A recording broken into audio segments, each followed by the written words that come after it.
Dapur umum didirikan di lapangan tidak jauh dari Kompleks Pondok Pesantren Darussalam Blok Agung, Banyuwangi, Jawa Timur. Ini selalu sibuk setiap paginya. Tim logistik dari berbagai instansi dan relawan saling bahu-membahu menyediakan asupan makanan bergizi kepada seluruh penghuni Pompes yang saat ini masih dikarantina. Makanan yang diberikan harus memenuhi standar kesehatan yang telah diatur jumlah kalori dan higienitasnya. Dapur umum ini setiap harinya mampu memproduksi 18.000 porsi makanan yang siap dibagikan kepada seluruh santri Pompes sebanyak 3 kali dalam seharinya. Sementara itu, data terakhir jumlah santri yang terkonfirmasi positif COVID-19 pada klaster Pompes Darussalam Blok Agung per 1 September masih berada pada angka 622 santri. Sampel swab selanjutnya telah didapatkan tim medis dari 4.500 penghuni Pompes hingga kini masih dikirim ke laboratorium yang ada di Surabaya maupun Jakarta. Dari hasil tracking tim Satgas Penanganan COVID-19 Banyuwangi, munculnya klaster Pompes ini diduga berasal dari salah satu santri yang orang tuanya terinfeksi COVID-19. Dari hasil penelusuran tim medis, meski dalam kondisi sehat, salah satu santri dari luar pulau tersebut menunjukkan gejala klinis yang mengarah ke COVID-19. Hingga kini jumlah kasus terkonfirmasi positif di Banyuwangi sudah mencapai 772 orang. 622 diantaranya berasal dari klaster pondok pesantren. Kok dia bisa masuk pondokan?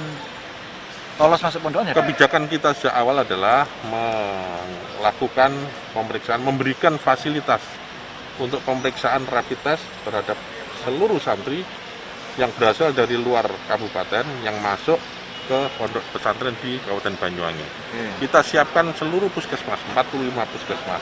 Tentu puskesmas tidak mengetahui ya siapa-siapa yang santri yang datang dari luar kabupaten masuk ke pondok.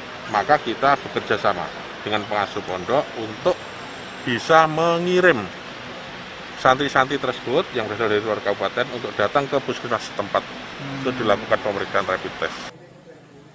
Meski jumlah kasus positif di Banyuwangi ini tergolong sangat tinggi, namun bisa dikatakan jumlah kasus positif COVID-19 di luar klaster pondok pesantren angkanya sangat rendah, hanya mencapai 150 orang saja. Dari 150 pasien di luar klaster pesantren tersebut, 84 diantaranya sudah dinyatakan sembuh dan 10 orang meninggal dunia. Nah, sekarang yang kita kerjakan adalah kita bekerja keras bahu-membahu untuk mengatasi ini. Saya optimis insya Allah karena santri-santri anak-anak muda, anak-anak yang tangguh, dengan vitamin yang cukup, makanan bergizi yang kita pasok, saya optimis insya Allah nggak lama anak-anak akan sehat kembali. Sekarang tinggal langkah-langkah medis dengan memilah antara yang kena, yang positif dengan negatif ini mesti bagus. Memang tidak mudah, karena seperti memisahkan air dengan minyak. Tapi insya Allah saya optimis. Sementara itu, hingga kini sterilisasi di kawasan Pompes Darussalam masih terus dilakukan. Penjagaan ketat masih dilakukan oleh petugas gabungan TNI Polri. Tim Liputan Kompas TV Banyuwangi, Jawa Timur.